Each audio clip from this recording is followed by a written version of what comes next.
9 de agosto, São João Vianney Curadas, do ano de 1859. Por onde passam os santos, Deus com eles passa. Foi no ano de 1772 que um santo mendigo, Bento José Labre, passando por Dardilha, se hospedou na humilde casa dos Vianney. A bênção de Deus entrou com ele naquela mansão, pois poucos anos depois nasceu lá aquele que no mundo inteiro é conhecido por João Vianney, o santo curadars, que eficácia maravilhosa da esmola.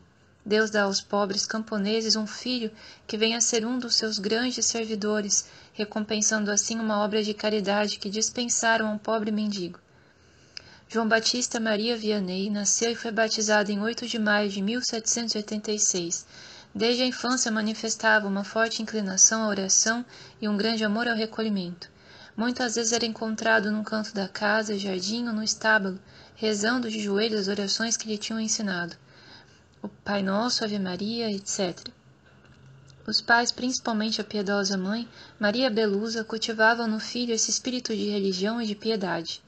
A França achava-se agitadíssima com os horrores da Revolução, e como os sacerdotes estivessem exilados ou encarcerados, não foi possível a João Vianney encontrar um mestre que lhe desse algumas instruções sobre as ciências elementares.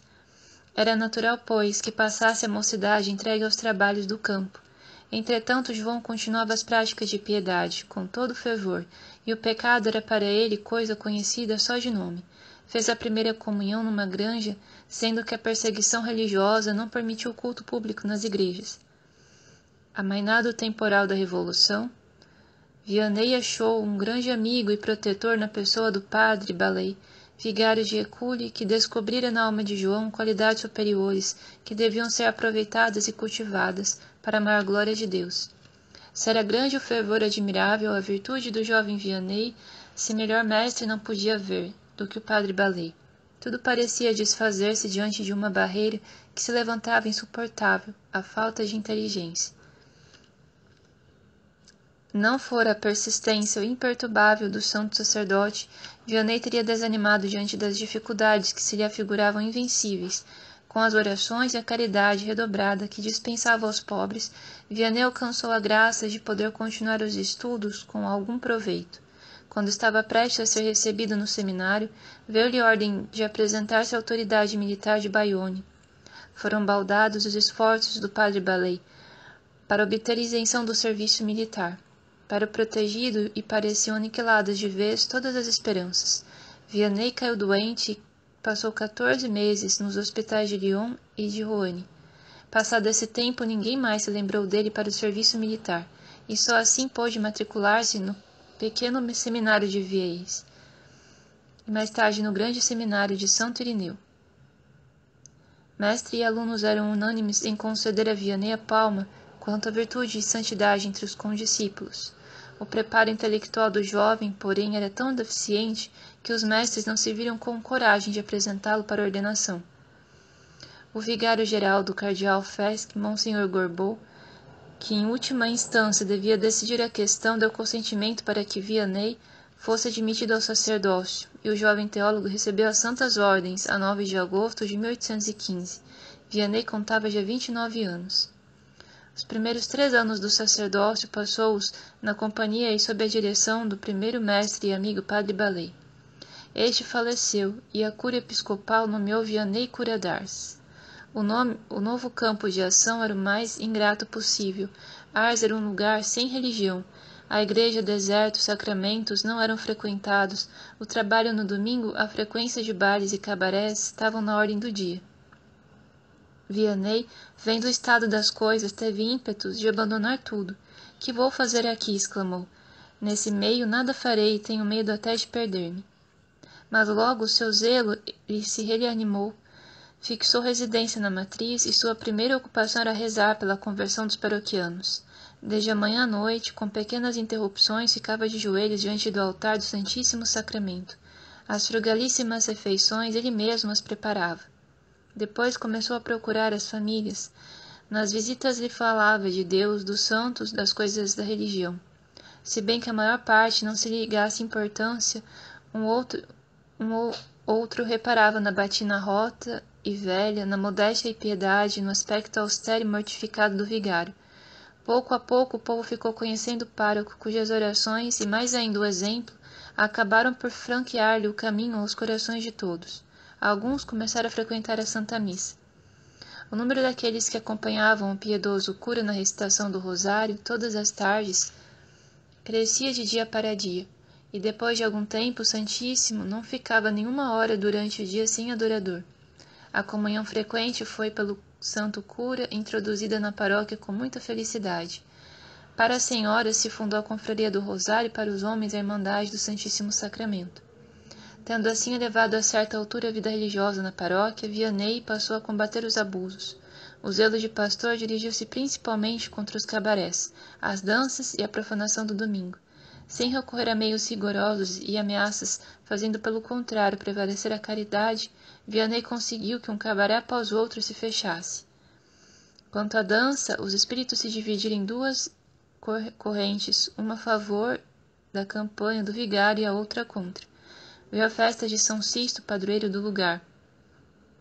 O baile fazia parte integrante do programa dos festejos profanos. Fizeram-se os convites do costume, mas a decepção dos moços foi grande quando, à hora do baile, nenhuma moça lá apareceu e o baile não se realizou. Restava ainda restabelecer o domingo em toda a sua dignidade.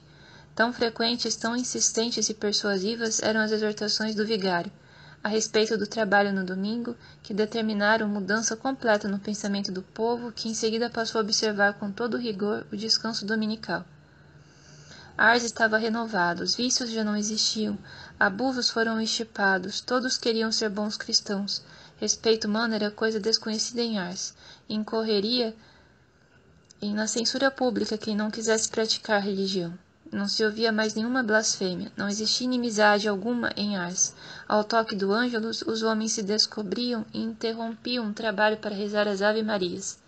O confessionário se via assediado até altas horas da noite.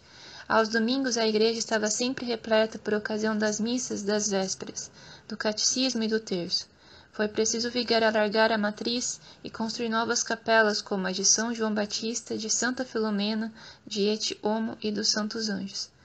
Conhecendo a grande miséria das almas, os perigos em que se achavam as pobres órfãos, Vianney fundou na paróquia um asilo a que deu o nome de Providência.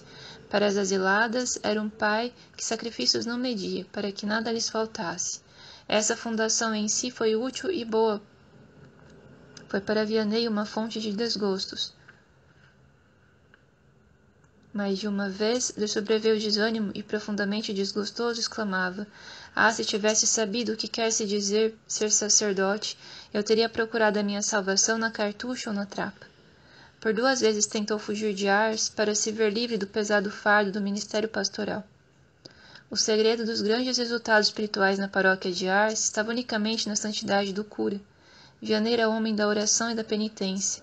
A um colega que o visitou e dolorosamente se queixou do triste estado em que se achava, perguntou: "Rezaste entre lágrimas? Não é bastante. Jejuaste já? Fizestes vigílias?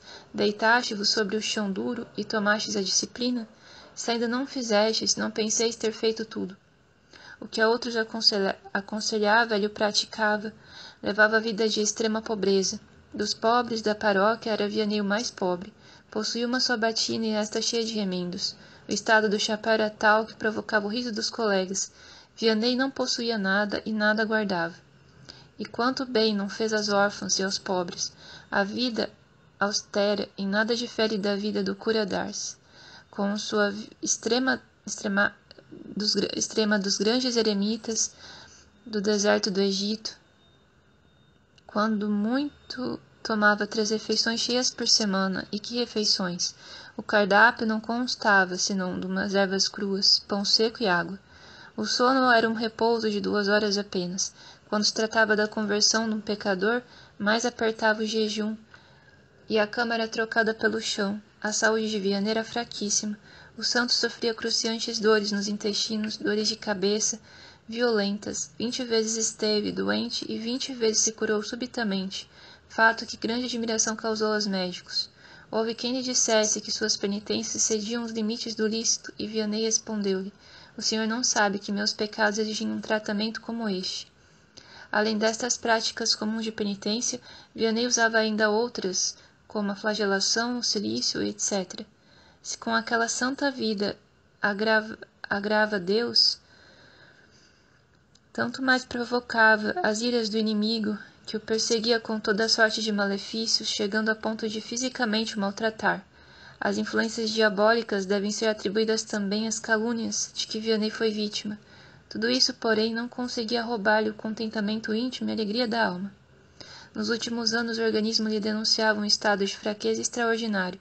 Quando rezava o terço na igreja, sua voz era quase imperceptível. No mês de maio de 1843, lhe sobreveio uma forte pneumonia, que lhe pôs em grande perigo a vida. Vianney pediu que lhe administrassem o santo sacramento do viático e da extrema-unção. Apavorado pela expectativa da morte, o santo invocou uma grande padroeira, Santa Filomena, pedindo que o curasse ainda que fosse necessário um milagre. Santa Filomena curou-o e consolou-o com sua aparição. Vianney possuía um grande amor ao Santíssimo Sacramento. Este amor, este jogo se manifestava nas visitas que fazia a Jesus na Eucaristia, nas alocuções e principalmente na Santa Missa. Quem o via celebrar tinha a impressão dos celebrantes ver o próprio Nosso Senhor. Deste amor lhe brotava o culto aos grandes amigos de Deus, a São João Batista, a São José, a Santa Filomena, sua padroeira por excelência, e a Santíssima Virgem. Daí também o zelo infatigável pela conversão dos pecadores. Vianney não era só pastor das almas de Ars. Deus quis que o pobre cura fosse o apóstolo universal do século. A santidade do pobre Vianney atraía as almas que nas suas necessidades o procuravam para ele se confessar e dele receber conselhos e conforto. Esta afluência durou 30 anos, e só por uma intervenção sobrenatural pode ser explicada. As peregrinações a Ars começaram em 1826. De 1835 em diante, o número anual de peregrinos que procuravam a cura de Ars excedia 80.000. Eram leigos a sacerdotes, bispos e cardeais, sábios e ignorantes que vinham ajoelhar-se-lhes aos pés. Em 1843 recebeu um coadjutor e os missionários diocesanos vinham de vez em quando lhe prestar serviços também. Inúmeros eram os milagres que se operaram na humilde casa do cura d'Ars. Tão numerosas eram as curas devidas à intervenção de Vianney, que alguém um dia lhe disse: Senhor, cura, basta que digais apenas, quero que estejas curado, e a cura está feita. Vianney ouviu os doentes em confissão e dirigiu-os à capela de Santa Filomena. Era lá que os milagres se efetuavam. Só Deus sabe quantas conversões se realizaram em Ars, quantas almas lá encontraram a paz desejada. Vianney morreu a 4 de agosto de 1859, mas a sua memória ainda está viva e glorioso se lhe tornou o túmulo. Declarado venerável por Pio IX, em 1925 lhe foi conferida a honra dos altares pela solene canonização proferida pelo Papa Pio XI. São Cura d'Ars, rogai por nós.